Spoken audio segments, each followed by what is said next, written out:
Assalamualaikum warahmatullahi wabarakatuh.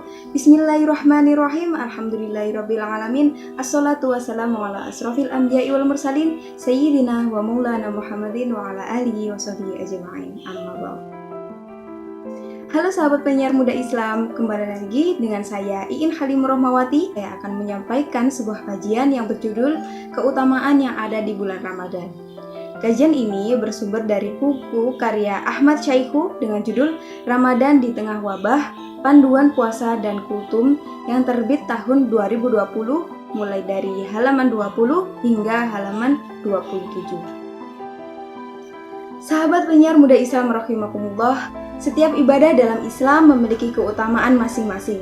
Salah satunya adalah mengharapkan ampunan dari Allah Subhanahu wa taala, baik itu sholat, zakat, umroh, haji, demikian pula dengan ibadah puasa Ramadan yang telah diwajibkan oleh Allah Azza wa Jalla dalam firman-Nya dalam surat yang pertama, surat Al-Baqarah ayat 185, yang artinya bulan Ramadan adalah bulan yang di dalamnya diturunkan Al-Quran sebagaimana petunjuk bagi manusia dan penjelasan-penjelasan mengenai petunjuk itu dan pembeda antara yang benar dan yang batil.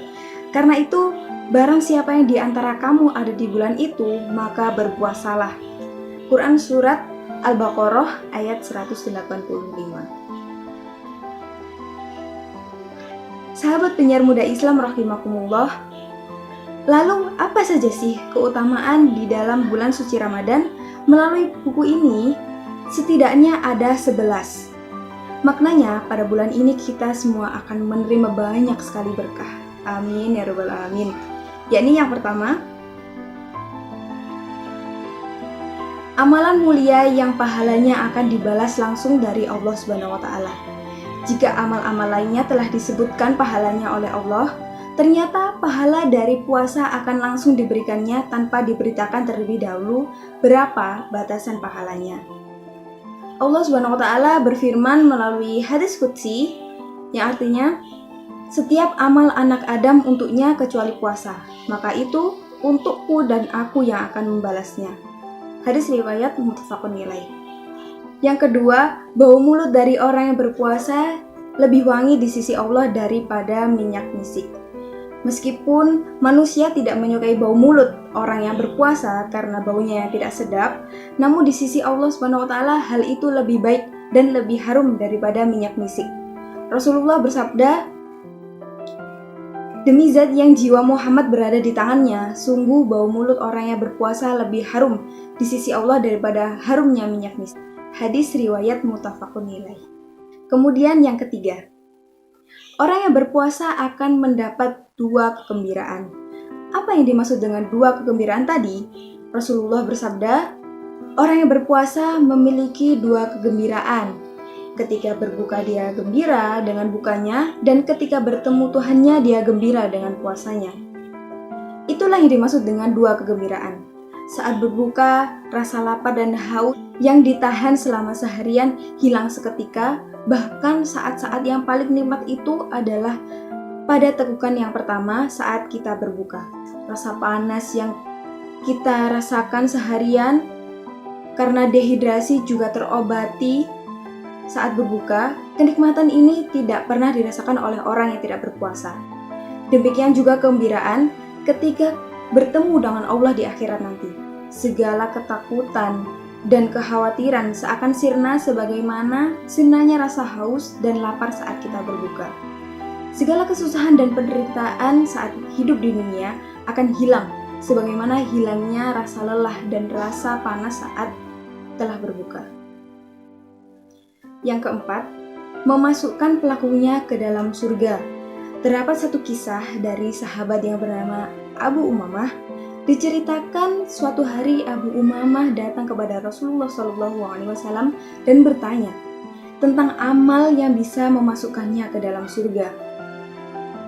Dari Abu Umamah berkata, saya datang kepada Rasulullah SAW, maka saya berkata, perintahkan kepada saya dengan sebuah amal yang dapat memasukkan saya ke dalam surga.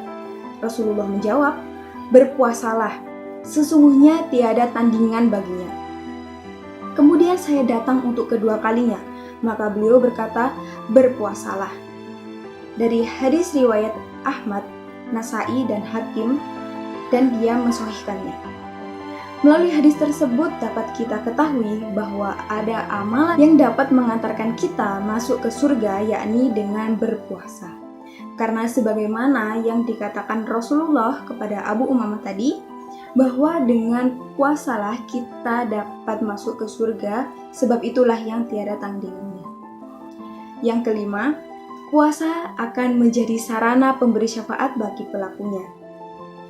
Di hari kiamat nanti tiada lagi berguna apapun yang kita punya selain pertolongan dari Allah SWT dan syafaat yang diizinkannya. Betapa berbahagianya seorang muslim yang mendapatkan syafaat dari puasa yang dilakukannya dan juga Al-Quran yang dibacanya. Rasulullah bersabda, puasa dan Al-Quran akan memberikan syafaat bagi seorang hamba di hari kiamat. Hadis riwayat Ahmad dan Hakim. Dari hadis tersebut telah diketahui kepada kita bahwa dengan berpuasa kita akan mendapatkan syafaat dari baginda Rasulullah SAW. Dan yang keenam, puasa merupakan perisai dari api neraka. Rasulullah bersabda, puasa adalah perisai yang melindungi dari api neraka. Hadis riwayat Ahmad dan Hakim. Nah, melalui hadis tersebut, dengan berpuasa kita juga dapat terhindar dari siksaan api neraka. Kemudian yang ketujuh, puasa dalam sehari di jalan Allah dapat menjauhkan pelakunya dari neraka sejauh 70 musim. Di antara keutamaan puasa yakni menjauhkan pelakunya dari neraka, satu hari kita berpuasa setara dengan penambahan sejarah sejauh 70 musim dari neraka. Sebagaimana dalam hadis, barang siapa melakukan puasa satu hari di jalan Allah dalam melakukan ketaatan pada Allah, maka Allah akan menjauhkannya dari neraka sejauh perjalanan 70 tahun. Hadis riwayat Bukhari. Dan yang kedelapan, orang yang berpuasa doa-doanya akan dikabulkan Allah Subhanahu wa taala. Rasulullah SAW menjelaskan bahwa doa orang yang berpuasa tidak akan ditolak oleh Allah Subhanahu wa taala, terlebih ketika ia berdoa di saat atau setelah berbuka. Sebagaimana dalam hadis sahih, terdapat 3 orang yang doanya tidak tertolak, yakni yang pertama orang yang berpuasa sampai ia berbuka, pemimpin yang adil, dan doa orang yang didolimi. Hadis riwayat Imam dan Ahmad. Selanjutnya yang ke-9, mendapatkan pengampunan dari Allah Subhanahu wa taala. Ramadan disebut sebagai bulan penyucian diri karena di bulan ini Allah Subhanahu wa taala mencurahkan rahmat dan maghfirahnya kepada setiap hamba yang menunaikan ibadah puasa dengan keimanan dan mengharapkan pahala darinya. Sebagaimana dijelaskan dalam hadis dari Abu Hurairah radhiyallahu an, Rasulullah SAW bersabda, barang siapa puasa Ramadan karena iman dan mengharap pahala, diampuni baginya dosa-dosa masa lalu. Kemudian yang ke-10, puasa merupakan sarana pengandalian syahwat. Allah Subhanahu wa taala menciptakan manusia memiliki akal dan disertai juga dengan syahwat. Adanya syahwat pada diri manusia tidak sia-sia, akan tetapi terdapat faedah dan manfaat di dalamnya. Bahkan jika manusia tidak memiliki syahwat, seperti misalnya makan, kemudian dia tidak makan, sehingga akan menyebabkan dirinya dapat binasa. Demikian juga jika manusia tidak memiliki syahwat terhadap lawan jenisnya, maka keturunan dapat terputus. Oleh karena itu, keberadaan syahwat pada manusia tidak tercela. Celaan itu tertuju apabila manusia itu melewati batas dalam memenuhi syahwatnya. Nabi SAW berkata kepada sahabat beliau yang bernama Utsman bin Mas'un radhiyallahu an, sesungguhnya aku biasa tidur dan sholat, berpuasa dan berbuka, dan aku menikahi wanita-wanita. Maka bertakwalah kepada Allah, wahai Utsman, karena sesungguhnya keluargamu memiliki hak yang menjadi kewajibanmu, tamumu memiliki hak yang menjadi kewajibanmu, dan jiwamu memiliki hak yang menjadi kewajibanmu.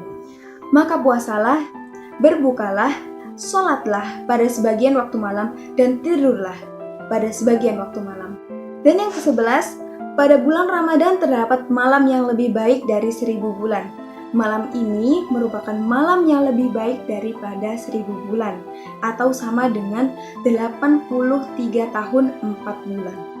Malam ini di mana pintu-pintu langit dibukakan, doa-doa dikabulkan, dan segala takdir yang terjadi pada tahun itu ditentukan. Malam ini terdapat pada 10 malam terakhir dan diharapkan pada malam-malam ganjil lebih kuat daripada di malam-malam lainnya. Karena itu, sayupianya seorang muslim yang senantiasa mengharapkan rahmat Allah dan takut dari siksaannya, memanfaatkan kesempatan pada malam-malam itu dengan bersungguh-sungguh pada setiap malam dari ke-10 malam tersebut dengan sholat malam, membaca Al-Quran, berzikir, berdoa, istighfar, dan taubat yang sebenar-benarnya. Sahabat penyiar muda Islam rahimakumullah, melalui isi dari buku karya Ahmad Syaiqo dengan judul Ramadan di Tengah Wabah, Panduan Puasa dan Kultum tadi, dapat kita ambil pesan bahwa pada bulan Ramadan ada banyak sekali berkah dan syafaat yang akan kita dapatkan apabila kita tekun menjalankannya dengan keimanan serta dengan rasa penuh pengharapan kepada Allah Subhanahu wa taala. Sahabat penyiar muda Islam rahimakumullah, semoga Allah menerima amal ibadah kita, mengampuni kita, merahmati kita, dan mengabulkan doa-doa kita. Amin, amin ya robbal alamin. Demikian kajian yang dapat saya sampaikan. Sampai jumpa di video berikutnya. Wallahul muwaffiq ila aqwamit thoriq. Wassalamualaikum warahmatullahi wabarakatuh.